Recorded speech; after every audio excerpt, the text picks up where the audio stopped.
Hey guys, it's Angie, and today I will be talking about the French Revolution.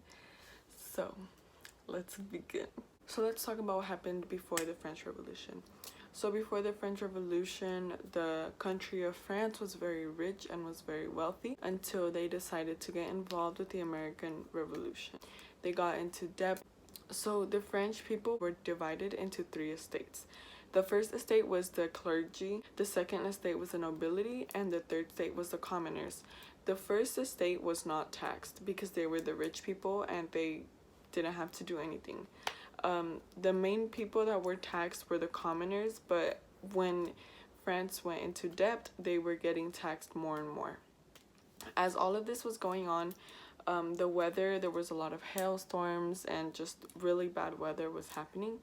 So the crops that the commoners were growing weren't producing. Since there wasn't a lot of food, the prices went more up. Commoners couldn't afford the food, so they would starve, and that's when hunger was widespread throughout France. The three estates that I mentioned earlier were being questioned by the Enlightenment. The Enlightenment in this era was the belief of political and religion reasons.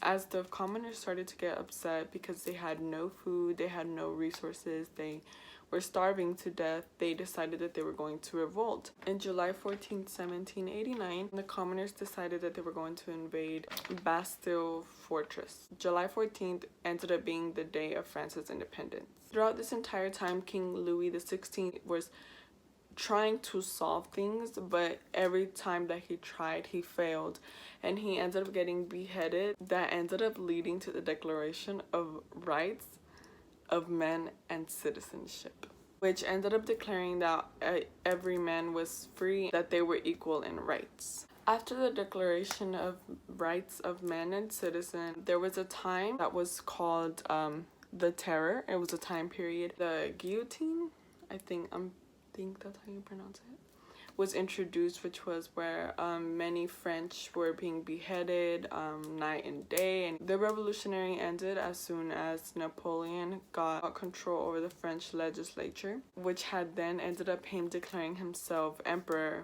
of the French Revolution. As he was emperor, it then led France to be a modern state governed by the people.